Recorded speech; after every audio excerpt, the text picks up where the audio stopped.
Guys, आप सभी के लिए बहुत ज़्यादा इंटरेस्टिंग न्यू चाइनीज ड्रामा लेकर आ गई हूँ जिसकी स्टोरी बहुत ज़्यादा ही स्वीट है। तो चलो जल्दी से वीडियो को लाइक कर लो एंड चैनल को भी सब्सक्राइब कर लो। तो ड्रामा की स्टार्टिंग होती है हमारे मेन लीड जो के साथ, जो कि हमारी फीमेल लीड शिन की ग्रेव पर आया होता है। एंड तभी हम देखते हैं कि शिन की सोल बाहर आ जाती है एंड वो ये देखकर बहुत ज़्यादा खुश होती है कि जो यहाँ पर आया है।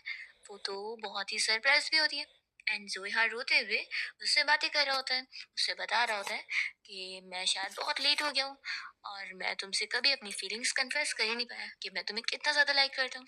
वो उससे बता रहा होता है कि मैंने तुम्हारा बदला भी ले लिया और कहता है कि मैं जानता हूँ कि तुम्हें सबसे ज़्यादा तुम्हारी ग्रैंडमा की केयर थी, इसलिए मैं तुम्हें तुम्हारी ग्रैंडमा के बारे में बताने आया हूँ कि वो बहुत ही अच्छे से लाइफ जी रही थी और अब वो भी इस दुनिया में नहीं है। कहता है कि अगर मुझे वापस से एक और लाइफ जीने का मौका मिलेगा ना, तो मैं चाहता हूँ कि मैं बहुत ही स्ट्रांग बनूं और सभी के सामने तुमसे अपना लव कन्फेस करूं। और फिर वो तो रोते हुए यहाँ पर शिन को बता रहा होता है कि मैं भी तुम्हारे पास आ रहा हूँ और अपने आप को वो मार लेता है। जो को ऐसे मरते हुए देखकर शिन बहुत ज्यादा शॉक हो जाती है एंड फिर वो उसके पास आकर रोने लगती है कि उसे ऐसा नहीं करना चाहिए था। वो तुरंत ही विश करती है कि उसे अब वापस से लाइफ मिलेगी ना, तो वो जो को चुनेगी और हमेशा उसके साथ रहेगी। शिन तो बस यही विश करते हुए रोई जा रही होती है एंड तभी फिर हम देखते हैं कि जब उसे होश आता है तो वो देखती है कि वो तो कॉलेज में। वो समझ जाती है कि वो फिर से रीबॉर्न हो गई है। तभी यहाँ पर शिन के पास बास्केटबॉल आ गया होता है, तो जो उसे लेने के लिए आता है। शिन उसे देखती रह जाती है, ये तो जो है। वो उसे कहता है कि लड़की मेरा बॉल मुझे दे दो। शिन सोच रही होती है कि ये फर्स्ट टाइम था जब वो जो से मिली थी। फिर यहाँ पर जो शिन को देखते हुए कहने लगता है कि तुम मुझे जानी पहचानी लग रही हो, तुम्हारा नाम क्या है।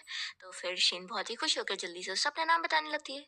और फिर एक लड़का यहाँ पर आ जाता है और वो शिन में इंटरेस्ट ले रहा होता है। कहने लगता है कि तुम तो कितने ज्यादा ब्यूटीफुल हो, क्या तुम मुझसे फ्रेंडशिप करना चाहोगी। यहाँ पर शिन उसे साफ मना कर देती है कि तुम हो कौन, मैं तुम्हें जानती नहीं हूँ। वो यहाँ पर उसके पास आ रहा होता है तो शिन डर के यहाँ पर जो के पीछे आ जाती है और यहाँ पर जो सामने से फिर उसे प्रोटेक्ट कर रहा होता है कि तुम लड़की को क्यों बुली कर रहे हो। तो फिर वो लड़का भी यहाँ पर जो की बात सुना रहा होता है कि आखिर वो है कौन और वो बीच में क्यों आ रहा है। तो जो कहता है कि मैं तुम्हारा डैड हूँ। यहाँ पर फिर वो लड़का कहने लगता है कि जिसके पास खुद डैड नहीं होते ना, वो ही दूसरों के डैड बनने की कोशिश करते हैं। फिर जो को गुस्सा आ जाती है और वो अपना जैकेट छोड़कर इस बंदर से फाइट करने जाता है। वो उसे पंच पाने के लिए आगे बढ़ता ही है कि तभी इतने में शीन डरते हुए उसका टी शर्ट पकड़ के रोक लेती है और ये देखकर वो शॉक हो जाता है। फिर इतने में यहाँ पर जो का फ्रेंड पहुंच जाता है और वो इस बंदे को बातें सुना रहा होता है कि लास्ट टाइम जब वो फाइट में हारा था तो क्या उसे अकेले नहीं आई जो वापस आ गया वो फाइट करने। तो फिर यहाँ पर वो लड़का गुस्सा हो रहा होता है कि अच्छा तो तुम दोनों मुझसे फिर से फाइट करना चाहते हो, ठीक है मैं तुम लोग को याद रखूंगा। और फिर वो तो ये बोलने के बाद डर के मारे भाग जाता है। तो जू का फ्रेंड चैन हंसने लगता है कि बड़ा आया बहुत ही एक्टिंग कर रहा था। फिर चैन शिन को बताने लगता है कि तुमने मेरे फ्रेंड के जैकेट के ऊपर अपने पैर रख दियो। तो शिन जल्दी से जैकेट को उठाती है और कहती है कि सॉरी मैंने ये जानबूझ के नहीं की। वो जो से कहने लगती है कि क्यों ना मैं इस जैकेट को धुल के लेकर आऊँ, मेरी वजह से ये गंदा हुआ है। तो यहाँ पर जो कोई इंटरेस्ट नहीं लेता और कहता है कि तुम्हारी मर्जी।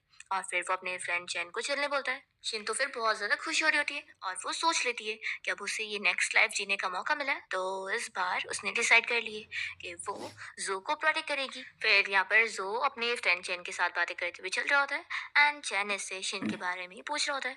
पर जो यहाँ पर उसे गुस्सा करने लगता है तो चैन कहता है कि ठीक है मैं उस लड़की के बारे में बात नहीं करूंगा। अब इन लोगों को देखने मिलता है कि कॉलेज के अकाउंट पेज पे किसी ने जो और शिन की फोटो पोस्ट कर दी है एंड अब लोग बातें कर रहे हैं। तो यहाँ पर फिर चैन तुरंत ही समझ जाता है कि ये फोटो का एंगल कहाँ से लिया गया और ये लोग उस लड़के तक पहुंच जाते हैं जिसने इन लोग की फोटो लीक करा। जो उसे मार के सबक सिखाता है और समझा देता है कि दोबारा अगर तुमने ऐसी हरकतें की ना तो इससे भी बुरा मारूंगा। तो वो लड़का डर के माफी मांग लेता है और यहाँ पर चैन उसके मोबाइल लेकर वो पोस्ट को डिलीट कर देता है। और फिर जोया उस लड़के को उसका फोन वापस देता है और कहता है कि अब निकल जाओ। तो वो लड़का डर के मारे यहाँ से भाग लेता है। नेक्स्ट डे शीन की जब कॉलेज से छुट्टी हो रही होती है तो वो अपनी ग्रैंडमा को कॉल पर कह रही होती है कि ग्रैंडमा मैं आ रही हूँ आपसे मिलने के लिए। अभी हम देखते हैं कि जो चुपके से उसे देख रहा होता है एंड वो सोच रहा होता है कि मैं तुमसे पूरे 10 साल बाद मिला हूँ और मुझे तुमसे मिलकर बहुत ही खुशी मिली है। जो याद कर रहा होता है कि जब वो छोटा था तब वो बहुत ही गरीब था एंड वो डस्टबिन में से खाना ढूंढ रहा था एंड तभी वहां पर एक छोटी बच्ची ने आकर उसे अपना खाना दी थी और उसने अपना नाम भी बताई थी। वो कोई और नहीं शिन थी और फिर वो अपनी ग्रैंडमा के साथ चली गई थी जहाँ पर जो को उसका नाम याद हो गया था और उसने उसे प्रॉमिस भी किया था कि वो उसे कभी ना कभी रिपे करेगा। अब यहाँ पर वो इसी बारे में सोचकर शिन को देखकर खुश हो रहा होता है। इसके बाद शिन अपनी ग्रैंडमा को देखने पहुंचती है एंड जैसे ही वो अपनी ग्रैंडमा को देखती है तो वो रोने लग जाती है और वो अपनी गलती याद कर रही होती है कि लास्ट लाइफ में तो उसने अपनी ग्रैंडमा की इतनी केयर कर ही नहीं पाई थी। अब यहाँ पर हम देखते हैं कि जो भी यहाँ पर आकर चुपके से उसे देख रहा होता है। शिन जल्दी से जाकर उन्हें हक करती है एंड यहाँ पर फिर ग्रैंडमा उससे बताने लगती है कि आज वो घर चल के उसके लिए डम्पलिंग्स बनाएंगी जो कि उसका फेवरेट है। तो फिर शिन खुश होकर उनके साथ चली जाती है एंड जो सोच रहा होता है कि उसने कभी एक्सपेक्ट नहीं करा था कि वो शिन से वापस मिलेगा और दोनों सेम यूनिवर्सिटी में होंगे। लेकिन यहाँ पर जो ये चीज़ सोच रहा होता है कि वो शिन के लायक का नहीं है एंड वो उसके साथ नहीं खड़ा हो सकता, बस उसे ऐसे ही चुपके से देख सकता है। फिर नेक्स्ट डे हम देखते हैं कि शिन जैसी कॉलेज की होती है तो वो रास्ते में चैन को देखकर पूछती है कि क्या तुम मुझे बता सकते हो कि जो कहाँ पर है? मैं क्लासरूम में उसे ढूंढने गई थी पर वो वहाँ पर नहीं है। मुझे उसका कपड़ा उसे वापस करना है, तो क्या तुम मुझे बता दोगे वो कहाँ पर है? तो चैन कहता है कि वैसे तो मुझे भी नहीं पता, रुको मैं अभी जो को कॉल करके पूछ लेता हूँ। शीन कहती है कि फिर तो अच्छा रहेगा। यहाँ पर फिर चैन तुरंत ही जो को कॉल लगाता है। हम देखते हैं कि जो यहाँ पर कार रिपेयरिंग शॉप में काम कर रहा होता है एंड फिर वो चैन का कॉल उठाकर पूछता है कि बताओ क्या काम है। चैन बताता है कि ब्रदर जो यहाँ पर शीन आई हुई है और वो कह रही है कि उसे आपका जैकेट आपको वापस करना है। तो जो तो साफ मना कर देता है कि उसे कह दो कि मुझे उस कपड़े की जरूरत नहीं, तो वो अपने पास ही रखे और दोबारा मुझे परेशान ना करे। ऐसा बोलकर ही कॉल कट करता है। तो फिर यहाँ पर शिन कहने लगती है कि क्या हुआ, उसने क्या बोला? तो ये बताता है कि असल में उसे अपना ये जैकेट वापस नहीं चाहिए और अभी वो बिजी है तो इसलिए और बात नहीं कर रहा। शीन अपसेट हो जाती है और सोचती है कि आखिर उसे क्या हो गया। कल तो आखिर हमारे बीच में डील हो गई थी ना कि मैं उसे ये जैकेट वापस करूंगी। शीन कहता है कि मैं भी नहीं जानता हूँ, जो का मूड ऐसे चेंज होता रहता है तो मैं उसमें कुछ नहीं कर सकता। शीन कहती है कि ठीक है कोई बात नहीं, एक काम करो तुम उसे कल कह देना कि मैं उससे अब कल मिलूंगी और मेरी तरफ से उसे थैंक्स भी बोल देना। फिर यहाँ से शिन चली जाती है और चैन सोचने पड़ा होता है कि लगता है ये जो को लाइक करती है। फिर हम देखते हैं कि शिन यहाँ पर जो का जैकेट देखते हुए सोच रही होती है कि लास्ट लाइफ में मरने के बाद उसे पता लगा था कि जो उसे कितना लाइक करता है, इसलिए ये तो सोच रही होती है कि नहीं, मुझे ही इस बार इनिशिएटिव लेना होगा और जो से अपना लव कन्फेस करना होगा, नहीं तो कुछ नहीं होगा। फिर ये अपसेट हो जाती है कि अरे यार मैं तो भूल ही गई थी, मैं चैन से जो का नंबर ले सकती थी। फिर हम देखते हैं कि जो जब अकेला बैठा होता है तभी रास्ते में यहाँ पर जो लास्ट टाइम वाला लड़का था जिसने उससे फाइट किया था वो अपने दोनों फ्रेंड्स को भी लेकर आया होता है जो के साथ फाइट करने के लिए। ये तीनों मिलकर जो के पीछे पड़ जाते हैं तो जो यहाँ से भाग रहा होता है।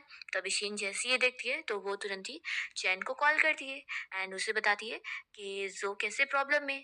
फिर हम देखते हैं कि जो जब यहाँ पर भाग रहा होता है तो फिर वो बीच रास्ते में रुक जाता है और फिर ये गुंडे लड़के उसे कहते हैं कि अब वो बचेगा नहीं। तो जो भी उनसे फाइट करने के लिए तैयार होता है तब यहाँ पर एक कार रुकती है और कार में से ड्राइवर यहाँ पर इन लोग को चिल्ला कर कहने लगता है कि तुम लोग फाइट करना बंद कर दो, मैंने पुलिस को कॉल कर दिया हूँ। तो फिर ये गुंडे लड़के यहाँ से डर के भाग जाते हैं और जो बच जाता है तो फिर वो भी अपना चला जाता है। और हम देखते हैं कि यहाँ पर जो बंदा कार में बैठा होता है वो असल में जो का डैड है और यहाँ पर वो अपने ड्राइवर से इस बारे में पूछ रहा होता है कि जो के साथ जो लड़का फाइट कर रहा था वो कौन है। यहाँ पर फिर ड्राइवर बताता है कि असल में वो जी फैमिली का बेटा है। तो ये सुनते के साथ यहाँ पर जो के डैड तो ऑर्डर दे देते हैं कि उस दूसरे लड़के की फैमिली को कांटेक्ट करो और कह दो कि अगर दोबारा उसने ऐसी हरकतें किया तो फिर उसकी पूरी फैमिली बर्बाद हो जाएगी। फिर हम देखते हैं यहाँ पर जो के पास चैन पहुंच जाता है और कहने लगता है कि जो तुम तो यहाँ पर खुली हवा ले रहे हो और शिन तुम्हारे लिए कितनी ज्यादा परेशान हो रही थी कि गुंडे लड़के तुम्हारे पीछे पड़ गए और वो लोग तुम्हें मारना चाहते हैं। तो जो ये सुनकर शॉक होता है और कहता है कि शिन कहाँ पर है। तो फिर ये बताता है कि वो भी पीछे पीछे आ रही होगी। फिर इतने में शिन यहाँ पर ढूंढते हुए पहुंच जाती है पर वो इन लोग को देखती नहीं है और तुरंत ही चैन को कॉल लगाती है कि तुम्हें जो मिला कि नहीं। तो चैन तो तुरंत ही यहाँ पर शिन का कॉल उठा लेता है। जो इसे रोक रहा होता है कि वो कॉल पे बात ना करे पर यहाँ पर चैन बातें कर रहा होता है। शिन पूछ रही होती है कि जो कैसा है, क्या वो सेफ है कि नहीं। तो चैन कहता है कि तुम क्या ही बोल रही थी, चैन तो मजे में घर पे सो रहा है और वो तो सेफ है। तो शिन ये सुनकर शौक होती है और कहती है कि मैंने तो सही में ऐसा कुछ देखी थी कि उसके पीछे गुंडे भाग रहे थे। यहाँ पर फिर चैन कह रहा होता है कि ऐसा कुछ भी नहीं है, सो तो आराम से घर पे ही है और तुम कुछ भी देख रही हो। तो फिर शिन कहने लगती है कि क्या तुम मुझे जू का फोटो लेकर दिखा सकते हो कि वो सेफ है कि नहीं, मुझे अपनी आंखों से देखना है। तो यहाँ पर फिर जो अपने फ्रेंड चैन को इशारा कर रहा होता है और चैन कॉल पर शिन से कह देता है कि असल में उसने कपड़े नहीं पहने हैं, तो मैं उसकी ऐसी फोटोज तो नहीं ले सकता ना, या फिर तुम देखना चाहती हो तो बोलो। तो शिन तुरंत ही शाय हो जाती है और कहती है कि नहीं नहीं, इसकी जरूरत नहीं है, बस वो सेफ है, यही काफी है। और फिर शिन कहने लगती है कि प्लीज क्या तुम मुझे जो का नंबर दे सकते हो, देखो प्लीज मुझे दे दो ना। तो यहाँ पर जो इशारा कर रहा होता है कि उसे मना करे। यहाँ पर चिन कहता है कि तुम खुद ही जो से मांग लो। शीन कहती है कि लेकिन मुझे नहीं पता ना कि वो क्लास में कब आएगा और मैं उससे मिल भी पाऊंगी कि नहीं कल। चिन कहता है कि एक काम करते हैं, मैं जो से बात कर लूंगा कि वो कल कॉलेज जाकर तुमसे मिल ले। ये सुनकर शीन बहुत ज्यादा खुश जाती है और कहती है कि फिर तो सही है, तुम जो से बात कर लो, मैं उसके लिए कल ब्रेकफास्ट लेकर जाऊंगी। और फिर शीन खुश होकर कॉल कट करती है और यहाँ से जाने लगती है। तभी यहाँ पर जो तो छुप रहा होता है ताकि वो उसे बिल्कुल भी देख ना ले। फिर शिन के जाते यहाँ पर चैन जो से कहने लगता है कि सच में तुम कितने लकी हो, हमारे आर्ट डिपार्टमेंट की सबसे ब्यूटीफुल लड़की तुम्हें लाइक करती है। जो कहता है कि फालतू हरकतें करना बंद करो और वो यहाँ से जाने लगता है। तो चैन आवाज देकर पूछता है कि कल तुम कॉलेज जाओगी कि नहीं। तो जो तो मना कर देता है कि मैं नहीं जाऊंगा। तो चैन कह रहा होता है कि फिर मैंने जो बोला उसको उसका क्या। फिर नेक्स्ट टाइम देखते हैं कि जो भी यहाँ कॉलेज आया होता है एंड जब वो और चैन यहाँ क्लास में होते हैं, तो क्लास के बाद चैन पूछ रहा होता है कि अब हम लोग कहाँ चले, क्या बास्केटबॉल खेलने चले या फिर कुछ और गेम खेलने चले। जो कहता है कि तुम्हारी मर्जी। तभी क्लास में यहाँ पर शीन आ जाती है और वो दोनों के लिए ब्रेकफास्ट लेकर आई होती है और साथ ही में जू का जैकेट भी। और वो ये सब जू के लिए स्पेशली लेकर आई होती है।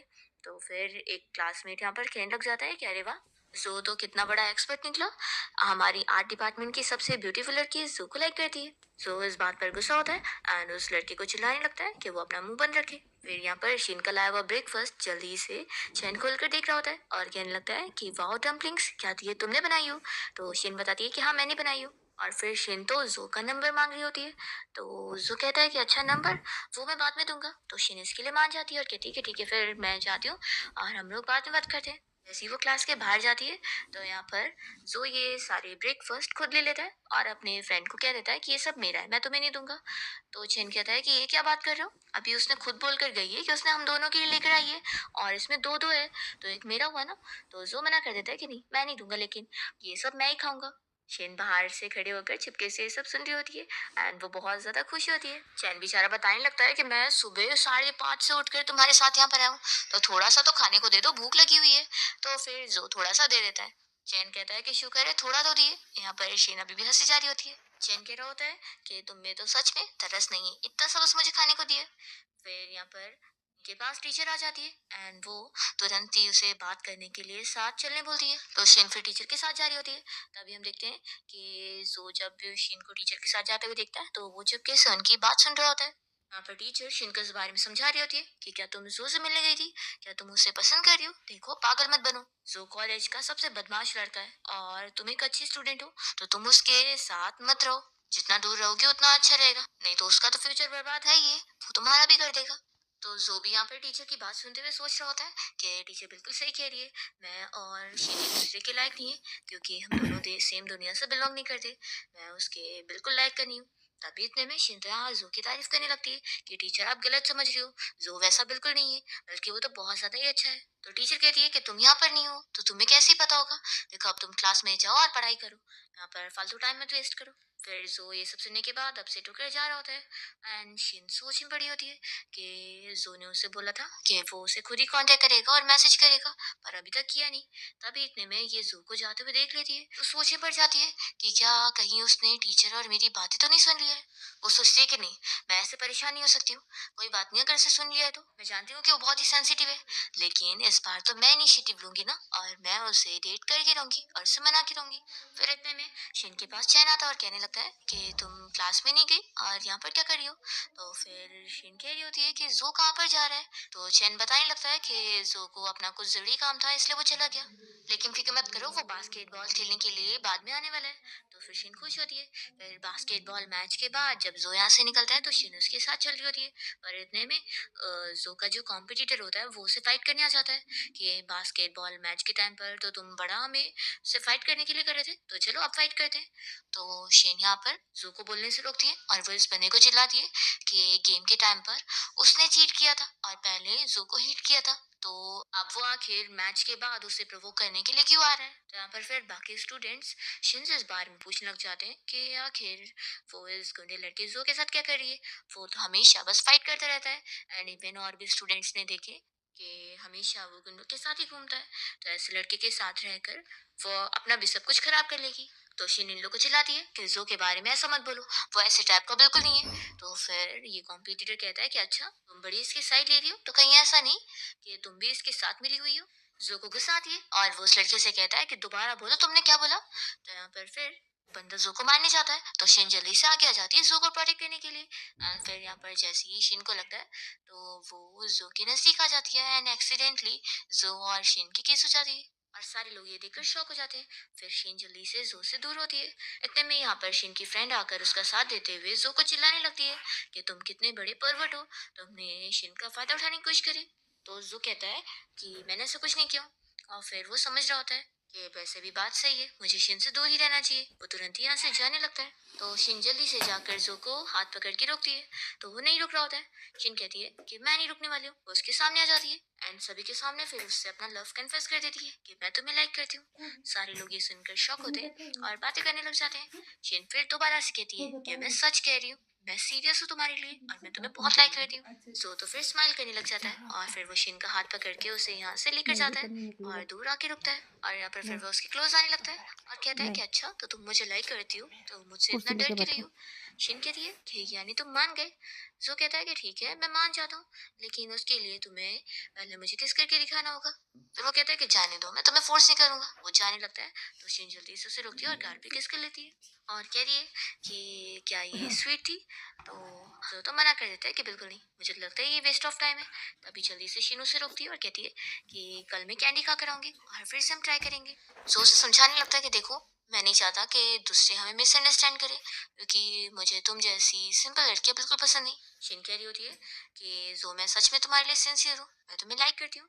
पर जो मना करने लगता है कि दोबारा मुझे परेशान मत करना, क्योंकि मुझे पता है कि तुम्हें फिर बाद में रिग्रेट होगा। वो जा ही रहा होता है कि तभी यहाँ पर चैन आ जाता है और कहने लगता है कि ये तो बहुत ही ब्रेकिंग न्यूज हो गई कि हमारे डिपार्टमेंट की सबसे ब्यूटीफुल लड़की मेरे फ्रेंड जो को लाइक करती है। और फिर वो जो को समझाने लगता है कि लड़की ने तुमसे अपना लव कन्फेस करी है और तुम हो कि ऐसा एटीट्यूड दिखा रहे हो। चैन समझाने लगता है कि देखो जिद्दी मत बनो, एक बार जब लड़की तुम्हें फिर छोड़कर चली जाएगी ना तो तुम ही रोते बैठोगे। जो फिर भी यहाँ पर शिन को देखते हुए जाने लगता है।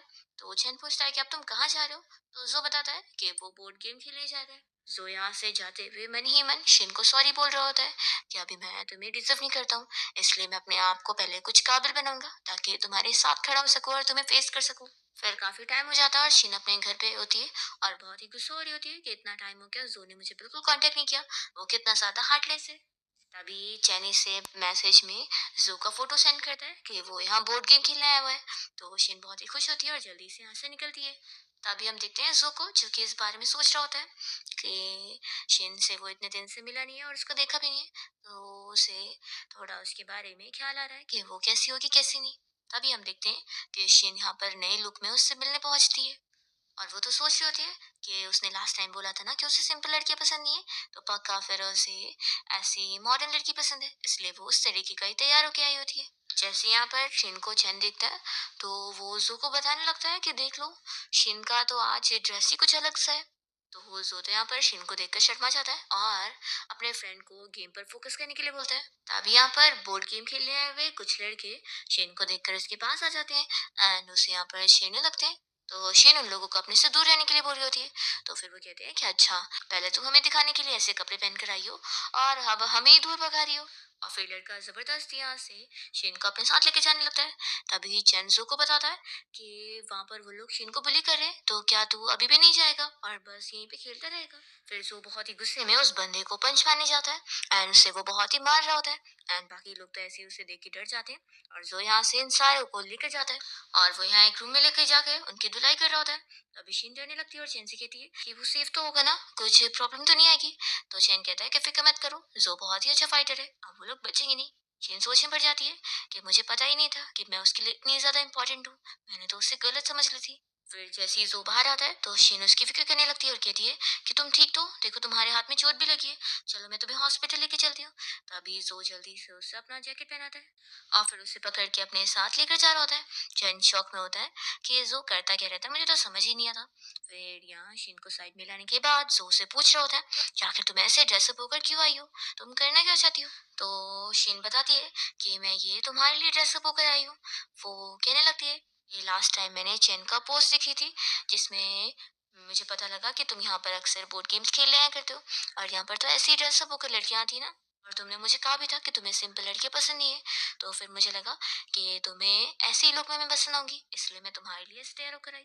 जोई सुनकर शॉक होता है और कहता है कि मैंने बस बोला कि मुझे सिंपल नहीं पसंद है, तो तुम मेरे लिए ऐसे लुक में तैयार होकर आ गई। फिर मैं कुछ और बोलूंगा तो वैसे तैयार होगी। तो शीन कहती है कि हाँ बताओ, तुम्हें कैसा पसंद है, मैं वैसी बन जाऊंगी। तो फिर जो उसे समझाने लगता है कि वो अगली बार से ऐसे ड्रेसअप ना हुआ करे, क्योंकि उसे पसंद नहीं कि दूसरे मैन उसे ऐसे देखे। शीन उसकी बात मान जाती है और कहती है कि तुम्हें अगर कोई चीज अनहैप्पी करेगी तो मैं वो काम बिल्कुल नहीं करूंगी। तो यहाँ पर जो तो बस शीन की बातें सुनता रह जाता है और वो सोचता है कि वो उसे कभी अनहैप्पी होने नहीं देगा। फिर यहाँ पर शीन अपना ड्रेस चेंज करने की होती है एंड जो बाहर ही खड़ा होता है और वो उसे आवाज दिए जा रही होती है कि तुम गए तो नहीं ना, देखो जाना नहीं। तो जो बताता है कि मैं यहीं पर ही हूँ। फिर शीन अपने पुराने वाले लुक में तैयार होकर आ जाती है। तो जो उसे बस देखता रह जाता है और कहने लगता है कि वैसे इसमें भी तुम बहुत ज्यादा अट्रैक्टिव लगती हो और ऐसे परवट लड़के तुम्हारे पीछे पड़ जाते होंगे। तो शीन कहती है कि क्या तुम भी परवट हो। तभी यहाँ पर जो उसे अपनी क्लोज करता है और पूछता है कि मैंने अभी तुम्हें बचाया तो तुम मुझे थैंक्स नहीं करोगी। तो शीन तुरंत ही उसकी गाल पे किस करती है और बताती है कि अब तो मैं रोज ही कैंडी खाती हूँ, तो क्या अब ये स्वीट था। तो जो कहता है कि हाँ स्वीट था। और वो तो मन में सोच रहा होता है कि वो अब उसे इतनी ज्यादा एडिक्टिव हो गया है कि वो अपनी पूरी लाइफ ही उसे देना चाहता है। फिर नेक्स्ट सीन में हम देखते हैं कि जोशिन को हॉस्टल तक छोड़ने के लिए जाता है। तभी वो उसे बाय बोलकर जा ही रही होती है कि तभी फिर वो उसे पूछने लगती है कि तुम मुझे ये बताओ कि तुम अभी कितने साल के हो। जो कहता है कि 20। शीन कहती है कि यानी तुम 2 साल बाद 22 के हो जाओगे, और 22 की ये तो एज होती है ना लीगल वाली कि कोई मैन शादी कर सकता है।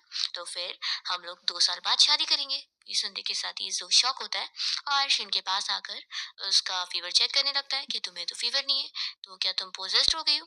शीन कहती है कि तुम पोजेस्ड हुए होंगे, आखिर तुम्हें अपने अंदर क्यों कॉन्फिडेंस नहीं है। देखो मैं सच में तुम्हारे लिए सीरियस हूँ और मैं जिंदगी भर तुम्हारे साथ ही रहना चाहती हूँ और हम लोग फ्यूचर में शादी करने वाले हैं। और तुम चाहते थे ना कि मैं तुम्हारे लिए बिन ड्रेस के तैयार हूँ, तो फिर शादी के बाद ही हो गए। तो सो कहता है कि मैंने तो बस ऐसे ही कह दिया था। तो शीन कहती है कि अच्छा तो तुमने कैजुअली बोले थे, तुम दूसरी लड़कियों को भी ऐसे बोलते हो। तो जो कहता है कि बिल्कुल नहीं, सिर्फ तुम ही हो। शीन हंसने लग जाती है और कहती है कि मुझे तुम पे ट्रस्ट है। फिर जो कहता है कि ठीक है अब काफी रात हो गई है, तो अब मुझे चलना चाहिए। जैसे ही फिर दोनों अपना अपना जाने लगते हैं, दोनों वापस से फिर पीछे मुड़ते हैं। शिनजो को कह रही होती है कि सेफली जाना और अपना ध्यान रखना। जो कहता है कि ठीक है और अब हम लोग कल कॉलेज में मिलेंगे। शिन खुश होती है और कहती है कि फिर अपना प्रॉमिस पूरा करना। जो कहता है कि हाँ मैं झूठ नहीं बोल रहा हूँ। फिर नेक्स्ट डे हम देखते हैं कि जो यहाँ पर शिन को पिक करने पहुंचता है एंड वो उसे हेलमेट भी दे रहा होता है पहनने के लिए। तो शिन देखती है कि हेलमेट पे बेबी लिखा हुआ है। वो कहती है कि अच्छा तो ये तुमने लिखी हो। वो कहता है कि बिल्कुल नहीं, उसने बस स्टिकर खरीदा और ये पहले से है। तो शीन कहती है कि अच्छा तो तुमने ये स्टिकर मेरे लिए लगाया। सो फिर शर्मा जाता है और कहता है कि चलो जल्दी से बैठो। शीन खुश होती है कि चलो अच्छा है उसके अंदर कुछ तो चेंज आया। फिर दोनों जैसे यहाँ कॉलेज के बाहर पहुंचते हैं तो जो कहने लगता है कि तुम पहले अंदर जाओ फिर मैं थोड़ी देर बाद अंदर जाऊंगा। तो इस सुनते के साथ ही फिर शीन बहुत ज्यादा गुस्सा हो जाती है कि ये बहुत ज्यादा गलत है और वो गुस्सा होकर जा रही होती है। तो जो कहता है कि मैं बस तुम्हारे अच्छे के लिए नहीं जा रहा था, मैं नहीं चाहता कि फिर मुझे देखकर लोग तुम्हारे बारे में भी कुछ भी रूमर बनाए। तो यहाँ पर फिर शीनो उसका हाथ पकड़ती है और उसे समझाने लगती है कि मुझे दूसरे क्या सोचते हैं इस बारे में कोई फर्क नहीं पड़ता, वो लोग जो चाहे सोचे, मुझे तो बस तुमसे फर्क पड़ता है। और मैं चाहती हूँ कि मैं तुम्हारे साथ खुलेआम सभी के सामने अपना रिलेशनशिप ओपनली दिखाऊं, चाहे किसी को फर्क पड़े या ना पड़े। और फिर ये सब बोलकर शीन यहाँ पर जो का हाथ पकड़ के उसे अपने साथ लेके जा रही होती है। तो जो बहुत ही खुश होता है और वो सोचता है कि मैं तुम्हें लेट डाउन बिल्कुल नहीं करूंगा। फिर नेक्स्ट सीन में हम देखते हैं कि जो के पॉकेट में एक चीट रखी होती है जिसे वो निकाल कर देखता है। तो उसे पता लगता है कि ये शीन की नोट है। उसमें लिखा होता है कि क्या तुम मुझसे ऐसे दूरियां बनाने की कोशिश कम करोगे। हमें नहीं पता कि हमारे पास कितना टाइम है कितना नहीं, इसलिए मैं ज्यादा से ज्यादा टाइम तुम्हारे साथ ही बिताना चाहती हूँ और तुम्हारे साथ और हैप्पी रहना चाहती हूँ। यहाँ पर फिर जो ये पढ़कर खुश होता है और सोचता है कि उसने मेरे लिए ये लव लेटर लिखी है। वो इस चीज़ को पढ़ के अभी भी यहाँ पर खुश हो ही रहा होता है कि तभी हम देखते हैं कि शेन अपना क्लास से फ्री होकर जैसे ही बाहर आती है, तो एक लड़का उससे अपनी फीलिंग्स कन्फेस कर रहा होता है और उससे अपनी गर्लफ्रेंड बनने के लिए पूछ रहा होता है। तो शेन उसे साफ मना कर देती है कि उसके पास ऑलरेडी अब बॉयफ्रेंड है। तो फिर वो बंदा तुरंत ही चला जाता है। तभी यहाँ पर ये चीज़ें जो देख लेता है। फिर शिन के पास यहाँ पर जो आया होता है और उसे खाने की चीजें दे रहा होता है और फिर कहने लगता है कि वो लड़का तुम्हें लाइक करता है। शिन कहती है कि वो लाइक करता है तो ये उसका बिजनेस है, मैं तो तुम्हें लाइक करती हूँ। फिर जो स्माइल करने लगता है। फिर रास्ते में शिन जब जो को देख लेती है तो उसके पास आती है और कहती है कि तुम यहाँ पर क्या कर रहे हो। तभी वो उसे एक नोट पकड़ाने लगता है। शिन कहती है कि अच्छा तो ये तुम्हारी तरफ से मेरे लिए लव लेटर है। शिन खुश हो जाती है और जल्दी से उसे खोल कर देखने जा रही होती है। तो जो रोकता है और कहता है कि अभी नहीं, ये तुम घर जाके पढ़ना। और वैसे तो मैंने पूरी रात मेहनत करके लिखा हूँ, तो फिर अच्छा भी नहीं है तो एडजस्ट कर लेना।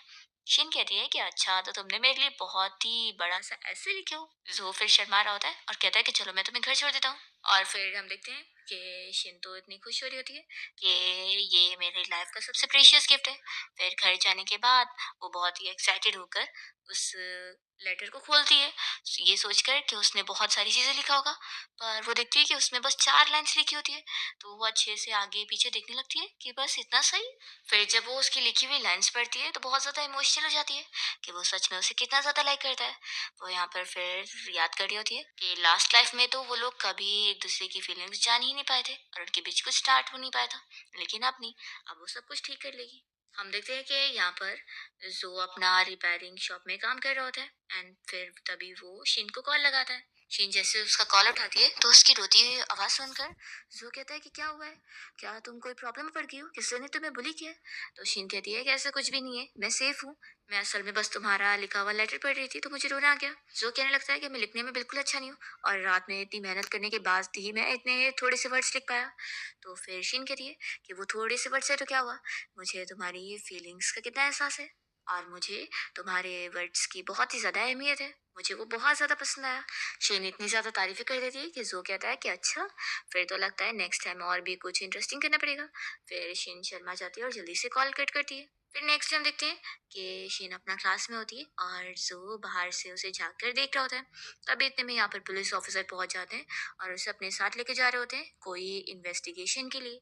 तभी शीन जैसी ही देखती है तो बाहर आकर जू को आवाज देती है और पूछती है कि आखिर तुम्हें क्या हुआ है। तो जू कहता है कि मेरी फिक्र मत करो, मैं थोड़ी देर में वापस आ जाऊंगा। फिर तभी इतने में चैन आता है और शिन उससे पूछने लगती है कि आखिर जो को हुआ क्या है। तो चैन समझाता है कि तुम पैनिक मत हो, जो ने असल में कुछ भी नहीं किया है।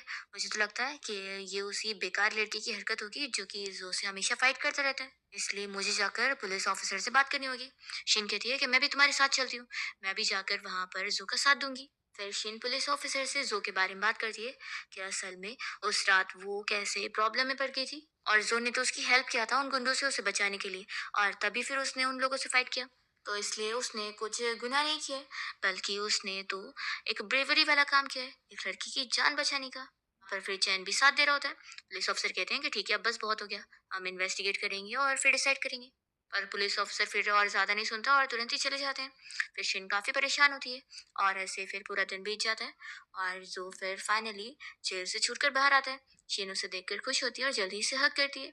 तभी जो उसे फिर अपने साथ बाहर लेकर जाता है और फिर तुरंत ही उसे फोर्सली किस करने लग जाता है। यहाँ पर वो याद कर रहा होता है कि कैसे उस दिन टीचर ने भी शेन को समझाई थी कि वो जो से दूर रहे क्योंकि वो बहुत ही बेकार लड़का है, उसका फ्यूचर उसके साथ अच्छा नहीं है। तभी यहाँ पर शेन जो को थप्पड़ लगा देती है और कहती है कि मैंने ऐसा जानबूझ के नहीं करी हूँ, मैं बस अपने आप को कंट्रोल ही नहीं कर पाई। यहाँ पर जो याद कर रहा होता है कि पुलिस ऑफिसर ने उसे यहाँ से छोड़ने से पहले ये बातें समझाई थी कि वो लड़की जो कि यहाँ पर उसकी साइड लेने आई थी वो उसे शायद बहुत ज्यादा लाइक करती है। इसलिए पुलिस ऑफिसर तो उसे समझा रहे होते हैं कि तुम उसके लायक ही नहीं हो, इसलिए अच्छा रहेगा कि उस लड़की से तुम दूर रहो, तुम उसे कोई फ्यूचर नहीं दे पाओगे। अब यहाँ फ्लैशबैक खत्म होता है और शिन जो को समझा रही होती है कि उसने जानबूझ के नहीं करी। तभी जो कहने लगता है कि बेबी तुम्हें अभी किस कैसी लगी, लगता है तुमने बहुत ही इंजॉय करी हो। तो शिन कहती है कि तुम कैसी बातें कर रहे हो, प्लीज ऐसे मत बिहेव करो, क्या कुछ हुआ है देखो, हम लोग मिलकर हर प्रॉब्लम सॉल्व कर सकते हैं, तो तुम मुझे बताओ। जो कहता है कि तुमने मुझे समझी क्या हुई हो, तुम्हें क्या लगता है कि मैं तुम जैसी लड़की में इंटरेस्टेड हूँ, बिल्कुल नहीं, तुम बस ब्यूटीफुल हो इसलिए मैं तुम्हें अपने पास रखता हूँ तुम्हारा यूज करने के लिए, एंड तुम जैसी कई लड़कियों के साथ तो मैं ऐसे ही खेल चुका हूँ।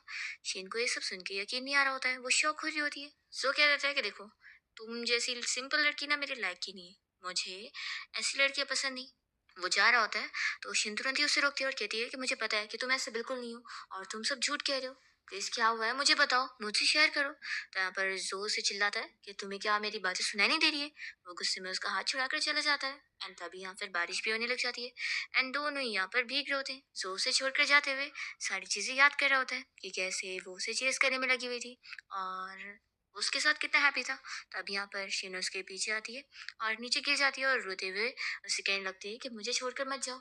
ज़ो फिर उसकी रोती हुई आवाज़ सुनकर जल्दी से उसके पास आता है और कहने लगता है कि तुम कितनी ज़्यादा बुद्धू हो। तो शिन कह रही होती है कि प्लीज़ मुझे छोड़कर मत जाओ। फिर जैसे ही दोनों घर आते हैं तो ज़ो शिन का बाल सुखाने में हेल्प कर रहा होता है एंड शिन बहुत ही ज़्यादा शाय हो रही होती है। फिर वो पूछता है कि आज जो भी मैंने तुम्हें बोला तुम उसकी वजह से गुस्सा तो नहीं होगी ना? तो शिन कहती है कि ऐसे कैसे गुस्सा नहीं होंगी, मैं तुमसे गुस्सा हूँ। आज तुमने मुझे क्या-क्या नहीं बोला और मुझे किस भी किया, ये सब बिल्कुल सही नहीं था। लेकिन तुम मुझे छोड़कर जाओ, इससे बेहतर है तो मैं ये भी सुन लूँगी और तुम्हें माफ़ कर दूँगी। फिर वो बताने लगती है कि तुम्हें पता है, आज एक लड़की ने मुझे थप्पड़ मारी। सुनते के साथ ही ज़ो गुस्सा हो जाता है और कहता है कि बताओ मुझे वो कौन है? मैं उसे सबक सिखाऊँगा। तो शीन उसे रोकती है और कहती है कि मैं बस मज़ाक कर रही थी और देखो ये प्रूव हो गया कि तुम मेरी कितनी ज़्यादा केयर करते हो। आज तक मेरे लिए कभी इतनी फ़िक्र किसी ने नहीं किया। तो यही वो रीज़न है जिसकी वज़ह से मैंने तुम्हें अपने लिए चुनी हूँ। तुम हमेशा मेरे साथ खड़े होते हो और मुझे प्रोटेक्ट करने के लिए रेडी होते हो। तो बताओ, क्या तुम पूरी ज़िंदगी भर मेरे साथ रहना चाहोगे? तो ज़ो इसके लिए मान जाता है और आज की चीज़ों के लिए वो उसे सॉरी बोलता है। शीन खुश जाती है कि अब फिर अपना प्रॉमिस तोड़ना मत। ज़ो कहता है कि ठीक है, अब काफ़ी रात हो गई है तो सो जाना चाहिए। तो पहले तुम जाके शावर ले लो, मैं थोड़ी देर के लिए बाहर जाता हूँ। फिर ज़ो जब वापस अपने घर आया होता है, तो वो शिन को ऐसे अपना शर्ट पहना हुआ देखकर शॉक हो जाता है एंड फिर उससे पूछता है कि वो ऐसे क्यों पहनी हुई है। तो शिन बताती है कि उसके पैंट उसे हो ही नहीं रहे और वो काफ़ी ज़्यादा ढीले हैं। सो फिर उससे बताता है कि उसने उसके लिए ड्रेस लेकर आया। शिन काफ़ी शॉक होती है कि उसे उसका मेजर कैसे पता है। ज़ो बता देता है कि उसने इंटरनेट पे सर्च किया था। तो शिन कहती है कि बस बस और बोलने की ज़रूरत नहीं है। फिर इसके बाद शिन ने आज ज़ो के लिए खाना बनाई होती है एंड ज़ो कहता है कि तुमने खाई क्यों नहीं? आखिर तुम्हें मेरा ऐसे इंतजार नहीं करना चाहिए था, अपना पहले खा लेना चाहिए था। फिर दोनों काफी सारी बातें करते हुए डिनर एंजॉय करते हैं। नेक्स्ट डे जब ये लोग यहाँ बातें करते हुए साथ में कॉलेज आए हुए होते हैं, तभी माइक में अनाउंसमेंट हो रही होती है कि आज एक स्टूडेंट ने बहुत ही अच्छा काम किया है, तो हम उसके बारे में सभी को बताना चाहते हैं। अनाउंसमेंट में बताया जा रहा होता है कि जो चेयरमैन मिस्टर यून शाओ है, उन्होंने बताया कि जो स्टूडेंट जो है, उसने एक हफ्ते पहले एक लड़की की जान बचाया था और उसने गुंडों से फाइट किया था। तो इसलिए हम स्टूडेंट ज़ू को अप्रिशिएट कर रहे हैं कि उसने बहुत ही अच्छा काम किया। यहाँ पर ज़ू ये सब सुनने के बाद तुरंत ही यहाँ से ऑफिस जाने के लिए भागता है और शिन फिर चैन से पूछती है कि आखिर क्या हुआ है।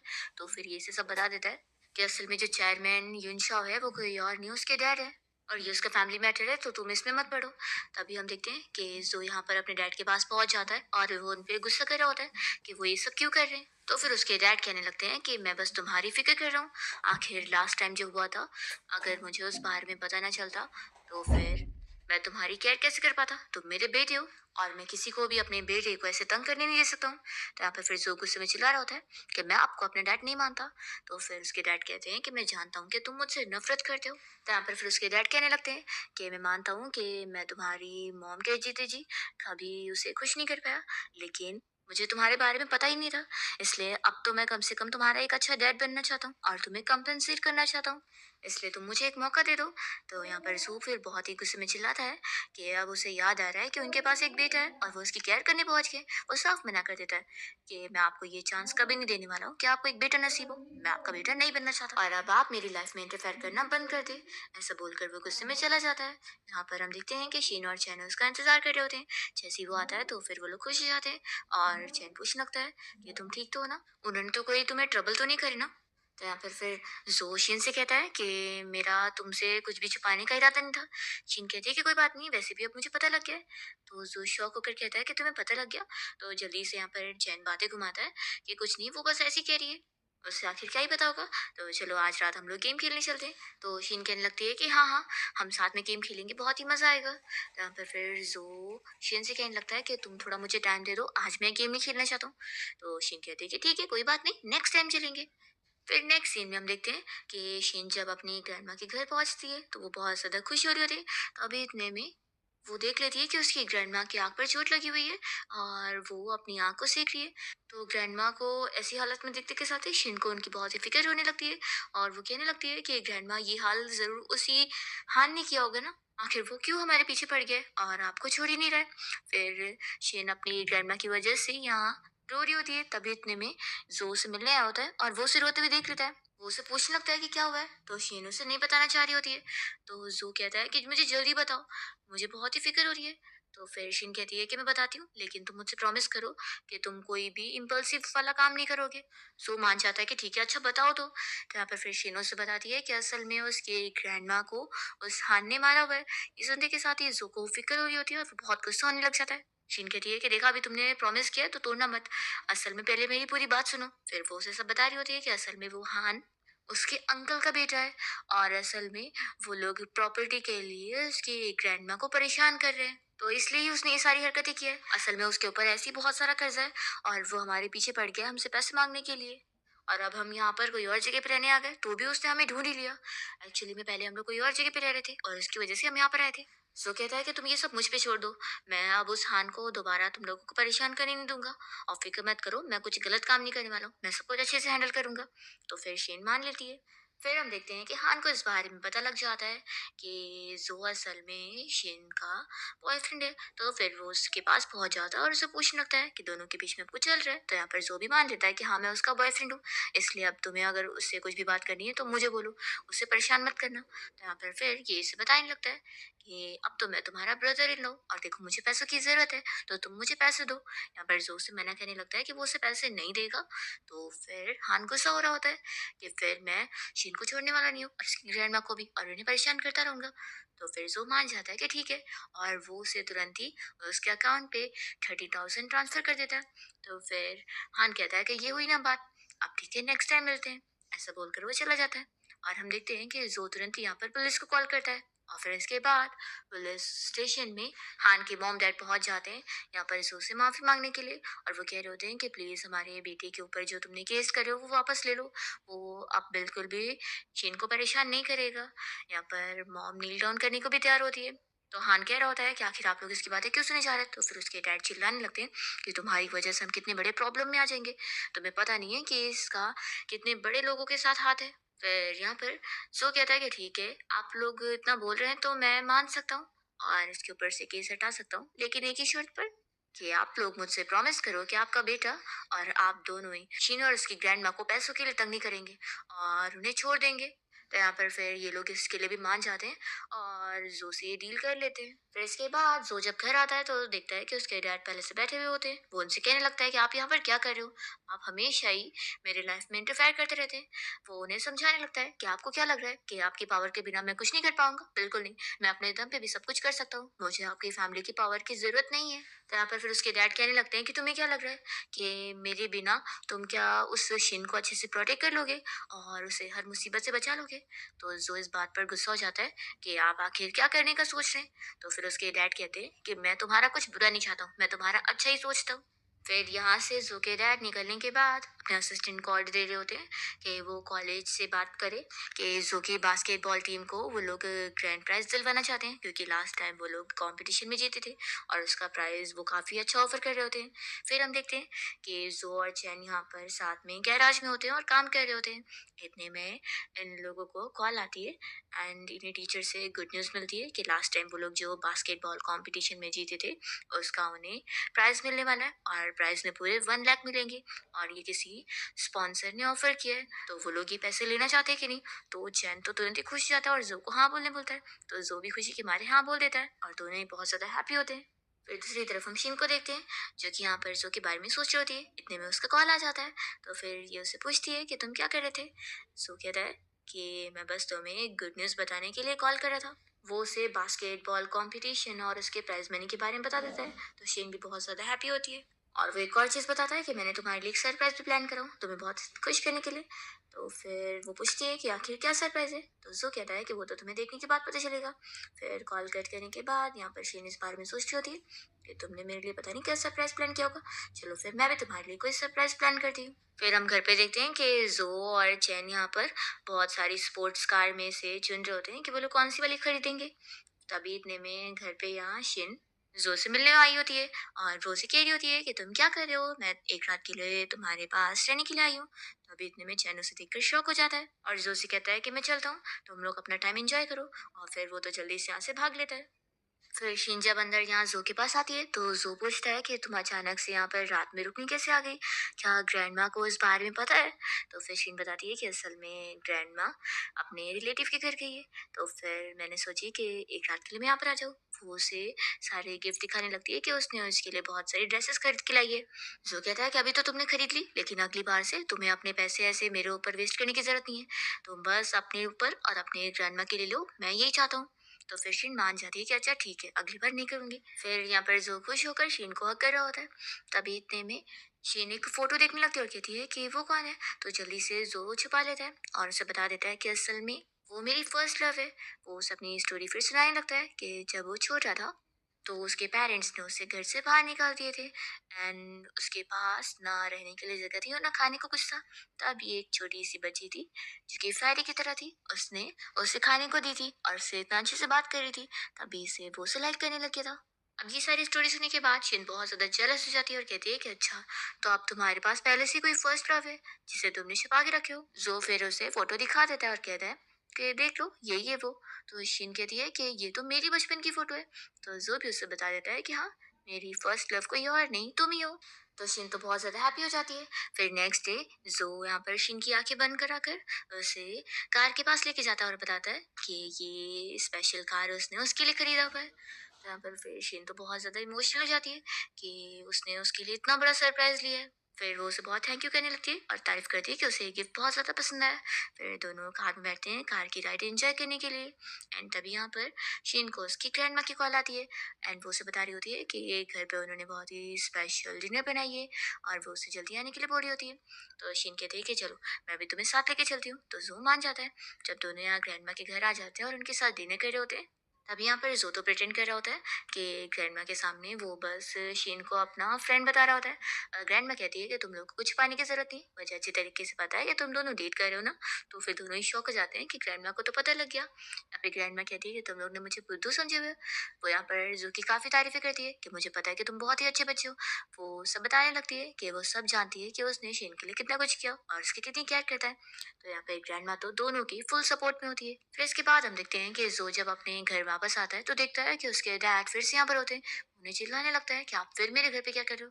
तो उसके डैड बताते हैं कि आखिर मुझे तुम्हारे बारे में और जानना है और मैं तुम्हारी केयर जो करता हूँ, इसलिए मैं यहाँ पर फिर से तुमसे मिलने आया था। तो यहाँ पर जो अपने डैड को फिर से बातें सुनाता है कि आखिर इतने साल बाद उन्हें अपने बेटे की क्या याद आई है।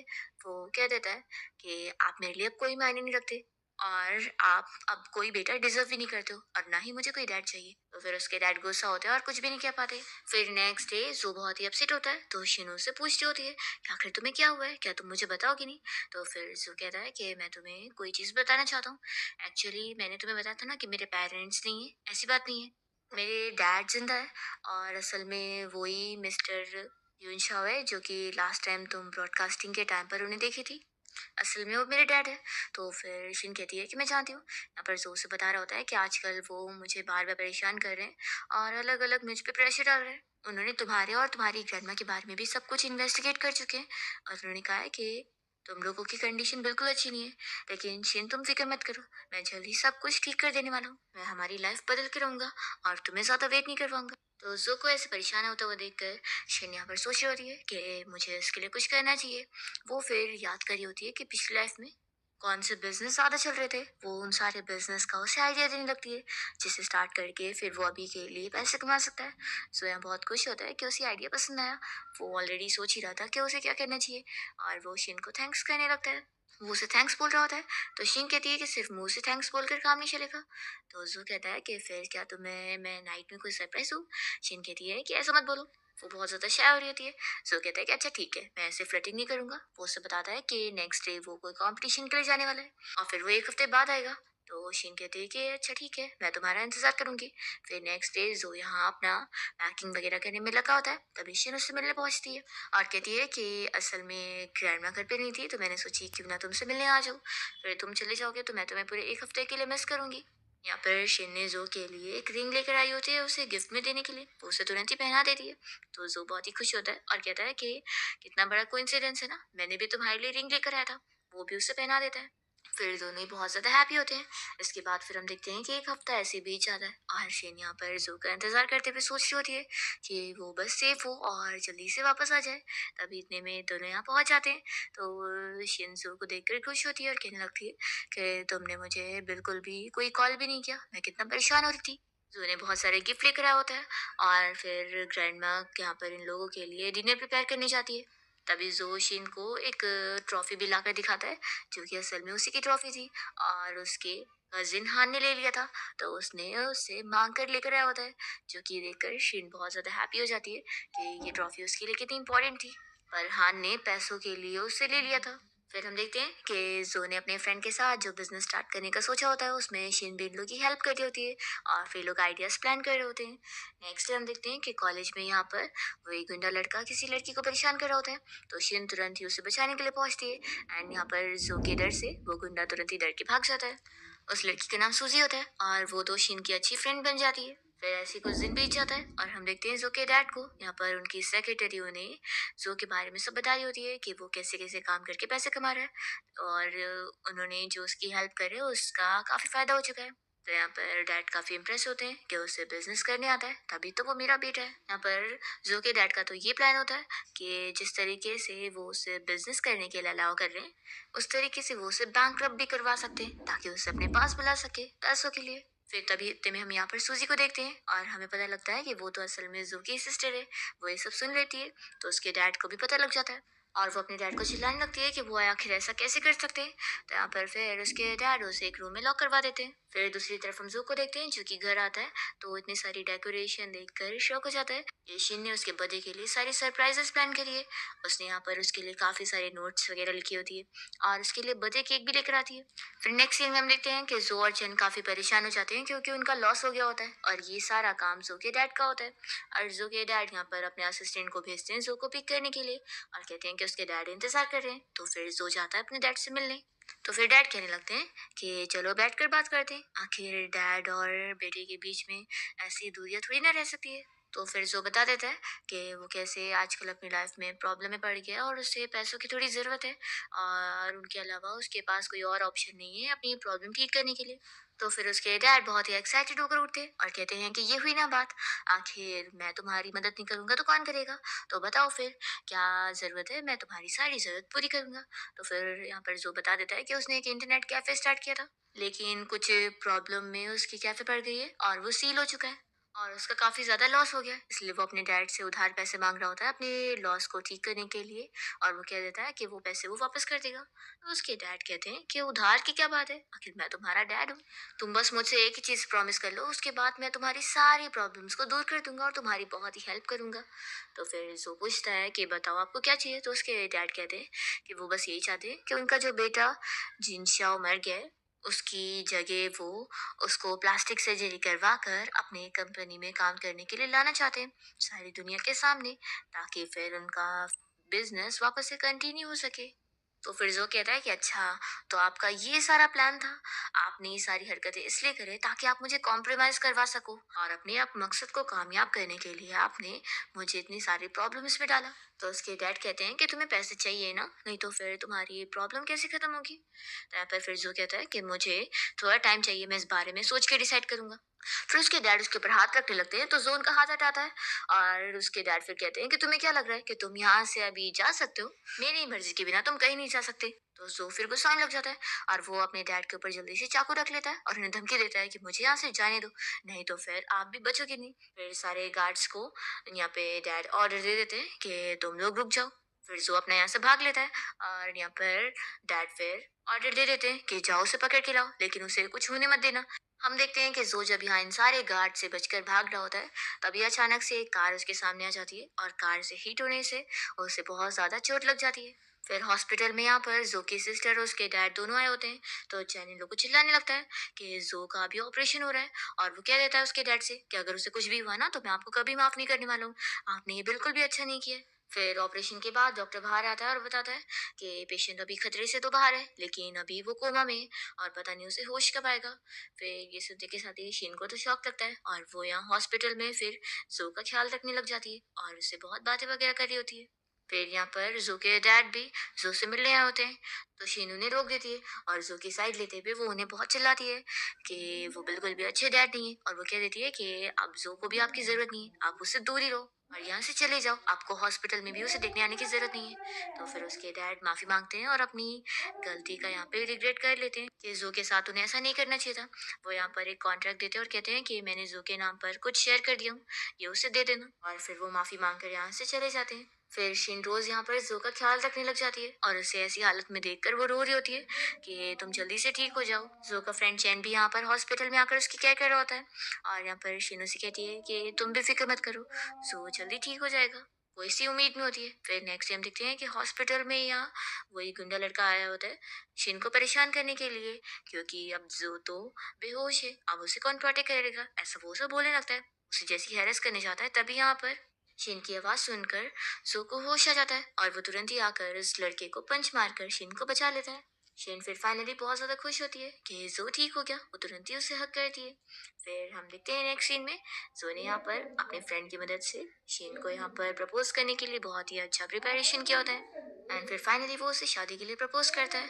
तो शिन भी उसे हाँ कह देती है, वो उसे रिंग पहनाता है और ये सभी फ्रेंड्स बहुत ही हैप्पी होते हैं और जो और शिन किस कर रहे होते हैं। इसी के साथ इस ड्रामा की हैप्पी एंडिंग हो